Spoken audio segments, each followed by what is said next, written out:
Hey guys, DPX here. Welcome to a double movie review. Reviewing today Furiosa and Garfield. That's why the title, Garfuriosa. Yay. I'm starting with Furiosa though. See, I just saw Furiosa. I'm gonna see Garfield probably like right after I do this video about Furiosa.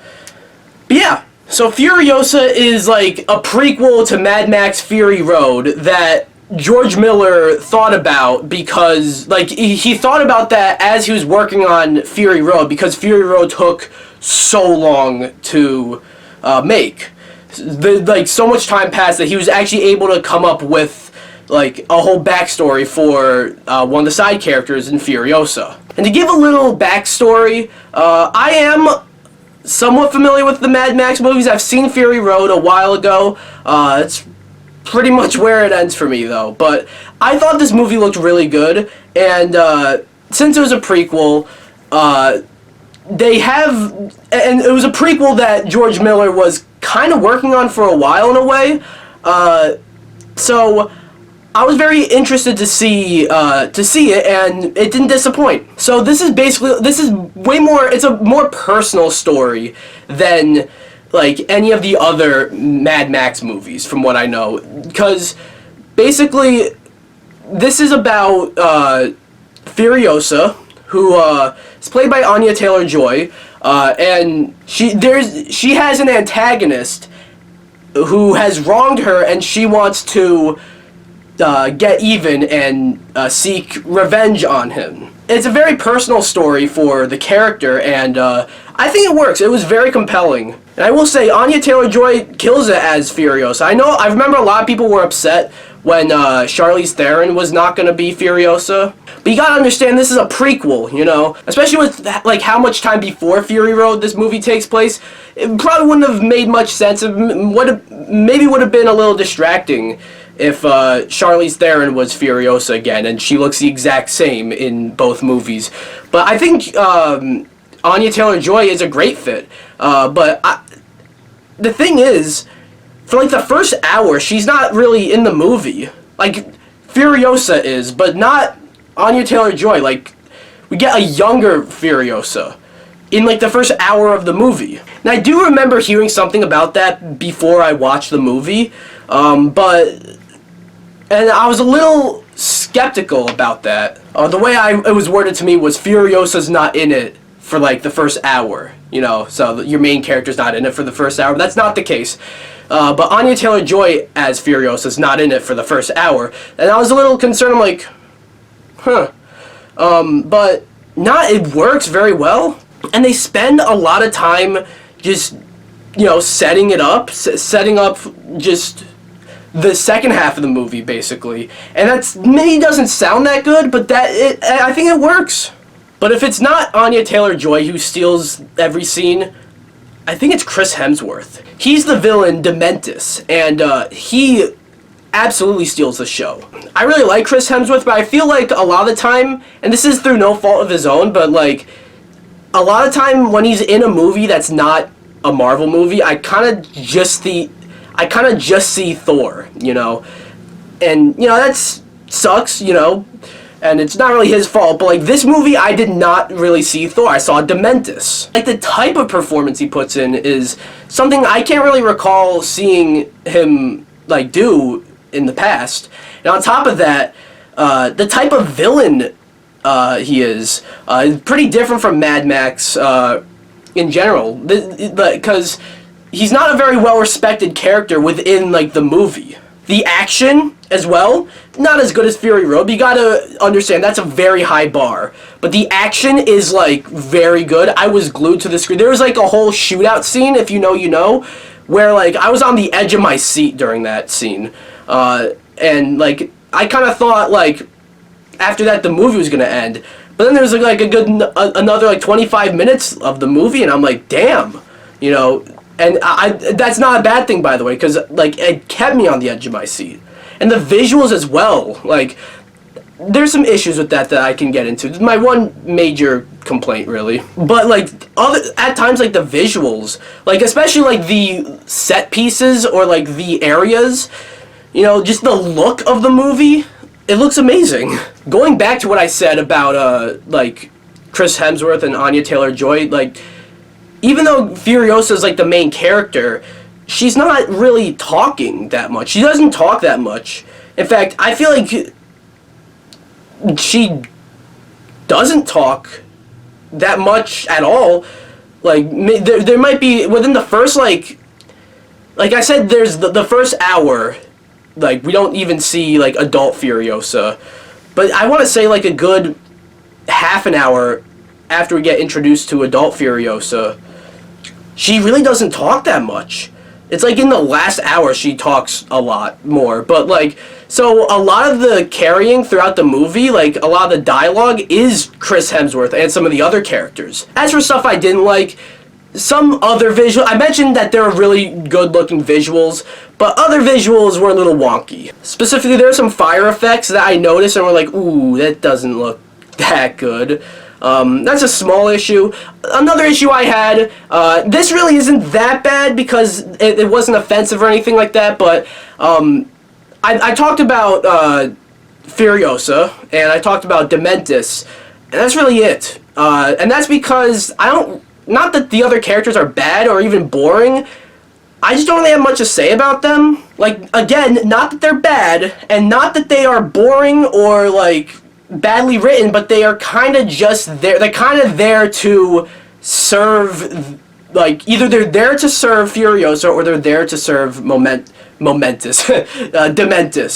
And they don't really have much of a purpose other than that, I felt, at least. There are some characters that, yeah, but the two most notable characters were Furiosa and Dementis. Other than that, I thought this was a really good movie. I recommend this. I don't even think you need to watch any of the Mad Max movies before watching this because it's a prequel, and it's kind of like its own little thing. You can look at it as its own movie. So I'm going to give Furiosa a 9 out of 10. So that's my review for Furiosa. I'll have a review for Garfield in now. I'm back! For you guys, I really didn't even go anywhere, but I'm back to review Garfield. Now, my experience with Garfield, I don't know, he's just a cat who likes lasagna to me. I never really got into, like, the comics, you know, I didn't really watch any of the shows. I did see the movies with Bill Murray. That's about it, but, you know, I've seen Garfield around, you know, but, Garfield, I feel like, is one of those characters who people love, but, like, in a funny kind of way, you know, people kind of, he's one of those characters who I feel like there's just something inherently funny about him, but, like, no one actually takes him seriously. But then these, like, studios and corporations take him seriously, so we still get a lot of new Garfield media. But regardless, this new Garfield movie, Garfield the Movie, I think that's what it's called, is out now, and when I first saw the trailer drop, like the first trailer about that showed Garfield meeting John, I thought that was charming, and I really liked it, and got me excited for the movie. And I will say, I didn't really watch the other trailers that much, but I will say that when I watched the movie, the stuff with like the scene where Garfield meets John, and just the stuff with that, the stuff that was Garfield, I really dug. The problem is, while the movie's not bad, it's a perfectly fine movie. The problem is, it doesn't feel like a Garfield movie. I've heard people say this, and I have to agree. It feels like they had an original story, or an original movie for, like, an animated movie, right? An original script for an animated movie, and then like, some corporate executive was like, this is cool and all, but we need a recognizable IP. So, like, this could actually sell tickets. And they made it a Garfield movie, because this really does not feel like a Garfield movie. Like, Garfield's in it, and Odie, who, by the way, I fucking loved Odie in this movie, but Odie's in it too, but, like, it doesn't, like, Garfield's a cat that loves lasagna and hates Mondays, and kind of just makes life kind of shit for his owner, right? We don't really get that too much. Because, like, not only is this kind of like a heist movie, Garfield and John are not really interacting that much throughout the movie. And John's barely in it, by the way. But again, the movie's fine, you know. But at the same, there's some other things I had issues with, like, there's like these references to things that just kids who, you know, the target demographic of this movie is kids. They're not gonna understand. Like, at the very beginning of the movie, there's a reference to Tinder and Bumble. Like, no kid knows or should know what Tinder or Bumble is. And there's another reference to Daniel Day-Lewis. No kid knows who that is. You also get a thing with Garfield reuniting with his dad, played by Samuel L. Jackson, who I really liked Samuel L. Jackson's voice performance. But at the same time, just not what I'm there for. I'm not really there to see Garfield reunite with his dad, you know? And I also gotta mention, like, Chris Pratt as Garfield. Now, with Mario, it felt like miscasting, but after watching the movie, I didn't mind it too much. Here, I don't think it works. Like, it's become a meme that Chris Pratt voices every animated character, and I think it spawned off of this, but it kind of felt like after he got cast as Mario, Sony, who I think they were the distributors of this movie, Sony were like, yo, wouldn't it be funny? Dude, Chris Pratt's voicing Mario, wouldn't it be funny if he voiced Garfield? And then he's voicing Garfield. You know, he doesn't do a bad job or anything like that. His performance is perfectly fine, but like, it just, why is Chris Pratt Garfield? Like that, I don't think it works.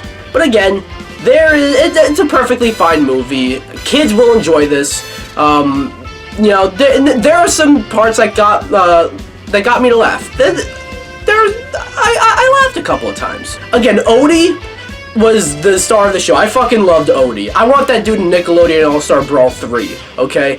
But other than that, I don't think I have much to say about Garfield. In the end, I'm gonna give Garfield the movie a 6.5 out of 10. So that's my review for my double movie review for Furiosa and Garfield. Garfuriosa. Anyways, what do you guys think about these movies? Have you guys seen Furiosa? Have you guys seen Garfield?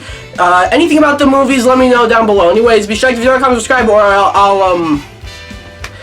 I just realized I didn't make a threat at the beginning of the video, but just fucking subscribe, please. Bye!